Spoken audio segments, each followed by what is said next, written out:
Hello friends, स्वागत है आप सभी का एक बार फिर से आपके अपने यूट्यूब चैनल स्मार्ट स्टडी 2.0 में।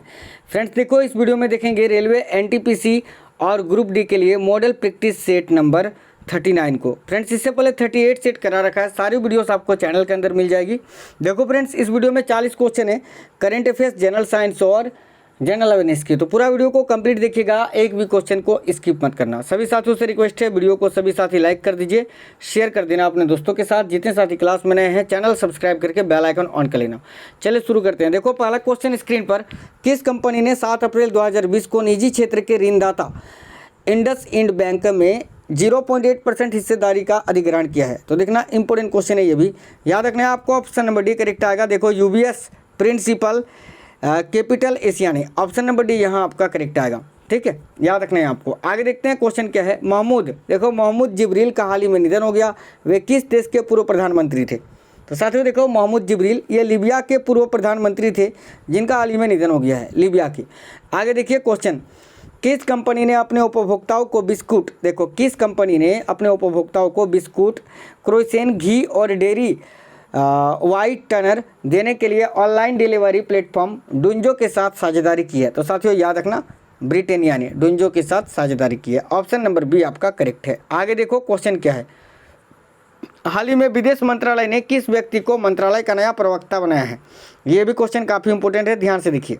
तो साथियों ध्यान से देखिए, हाल ही में विदेश मंत्रालय ने किस व्यक्ति को मंत्रालय का नया प्रवक्ता बनाया है? देखो याद रखना, अनुराग श्रीवास्तव जी को। देखो ऑप्शन नंबर सी करेक्ट आएगा, अनुराग श्रीवास्तव। आगे देखिए, निम्न में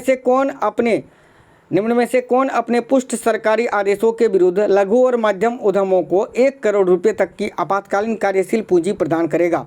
तो साथियों याद रखना, भारतीय लघु उद्योग विकास बैंक। ऑप्शन नंबर डी यहाँ करेक्ट है। ध्यान से देखो, इंपॉर्टेंट क्वेश्चन है। निम्न में से कौन अपने पुष्ट सरकारी आदेशों के विरुद्ध लघु और माध्यम उद्यमों को 1 करोड़ रुपए की आपातकालीन कार्यशील पूंजी प्रदान करेगा? तो भारतीय लघु उद्योग विकास बैंक। आगे देखो, विश्व हेम्योपैथी दिवस किस तिथि को मनाया जाता है? इंपॉर्टेंट क्वेश्चन है। तो साथियों देखना, विश्व हेम्योपैथी दिवस जो है वो प्रत्येक वर्ष 10 अप्रैल को मनाया जाता है। ऑप्शन नंबर ए करेक्ट है, 10 अप्रैल। आगे देखिए, बुलेट प्रकाश का हाल ही में निधन हो गया, वे किस क्षेत्र से जुड़े थे? तो साथियों देखो, बुलेट प्रकाश जिनका अभी हाल ही में निधन हो गया, किस क्षेत्र से जुड़े हुए थे? तो अभिनेता थे ये, याद रखना, एक्टर। आगे देखो, हाल ही में स्थगित फीफा अंडर 17 महिला विश्व कप किस देश में खेला जाना था?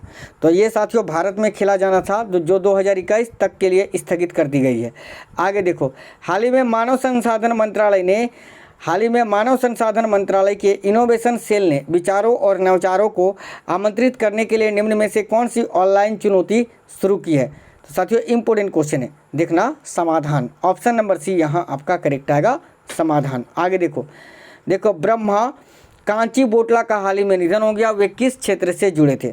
तो साथियों देखना, ब्रह्मा कांची बोटला का निधन हो गया, वे किस क्षेत्र से जुड़े थे? तो ये जर्नलिस्ट थे, पत्रकार। ऑप्शन नंबर बी यहाँ आपका करेक्ट है, पत्रकार। आगे देखिए क्वेश्चन क्या है।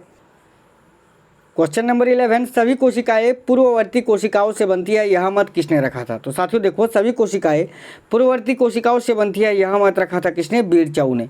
ऑप्शन नंबर सी यहाँ आपका करेक्ट आएगा, बीरचाउ। आगे देखिए, ऐसे जीव जिसकी कोशिकाओं में केंद्रक झिल्ली नहीं होती है क्या कहलाती है? तो साथियों देखना, ऐसे जीव जिसकी कोशिकाओं में केंद्रक झिल्ली नहीं होती है उसको प्रोकैरियोट के नाम से जानते हैं, याद रखना, प्रोकैरियोट। आगे देखिए क्वेश्चन क्या है।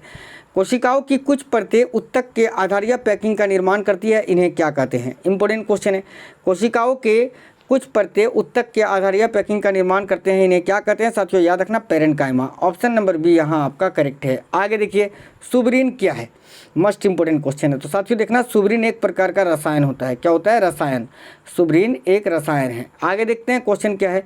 किस आधार पर जंतुओं और वनस्पतियों का एक दूसरे से विभिन्न या भिन्न वर्गों में रखा जाता है? देखो, किस आधार पर जंतुओं और वनस्पतियों को एक दूसरे से भिन्न वर्ग में रखा जाता है? तो देखो, स्वयं भोजन बनाने की क्षमता। ठीक है, स्वयं भोजन बनाने की क्षमता, पेड़ पौधे स्वयं अपना भोजन बनाते हैं। ऑप्शन नंबर सी करेक्ट है। आगे देखो, कौन से विषमपोषी यूकेरियोटिक जीव जो पोषण के लिए सड़े गले कार्बनिक पदार्थों पर निर्भर रहता है तथा उन्हें मृतजीवी भी कहा जाता है? तो साथियों देखना, फंजाई अथवा कवक।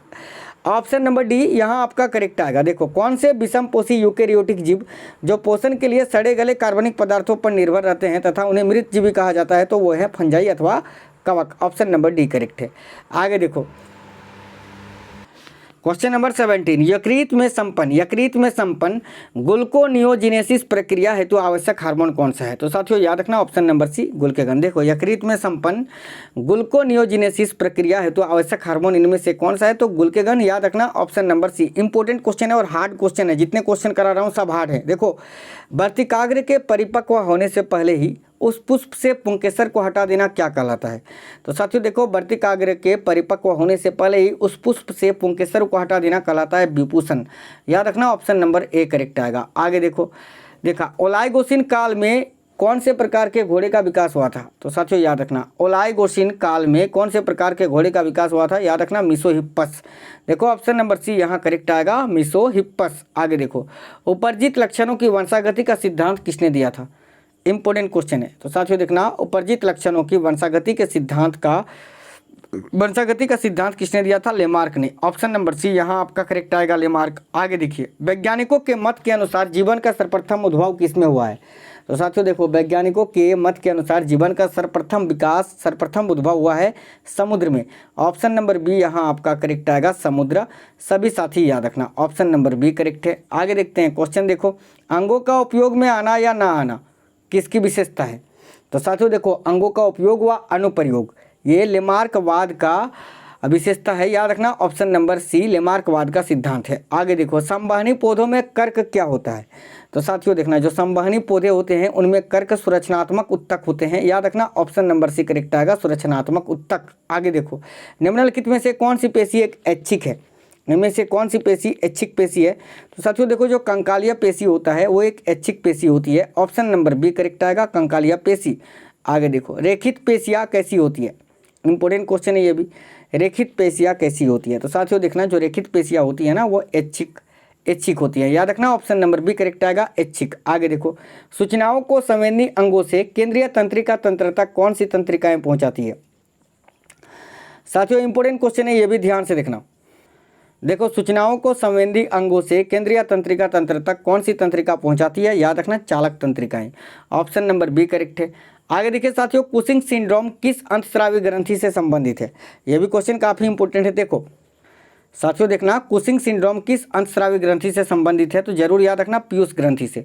ऑप्शन नंबर सी आपका करेक्ट है। आगे देखिए थायराइड ग्रंथि की अति सक्रियता का क्या परिणाम होता है?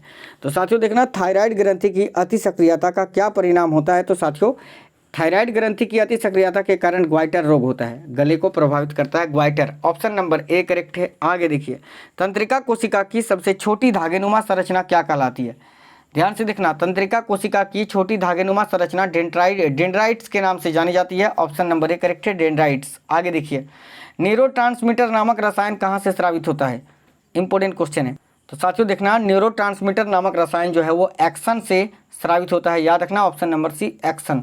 आगे देखिए क्वेश्चन नंबर 31, भारत का प्रथम शाक राजा कौन था? तो साथियों देखो भारत का प्रथम शाक राजा था मोगा। याद रखना ऑप्शन नंबर ए यहाँ करेक्ट आएगा, मोगा।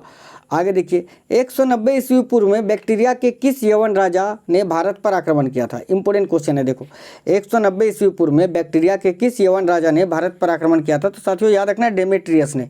ऑप्शन नंबर ए यहाँ करेक्ट आ गया। आगे देखो प्रसिद्ध इंडो ग्रीक राजा मिनांडर वन ने अपनी राजधानी कहाँ बनाई थी? तो साथियों देखो प्रसिद्ध इंडो ग्रीक राजा मिनांडर प्रथम ने अपनी राजधानी कहाँ बनाई थी?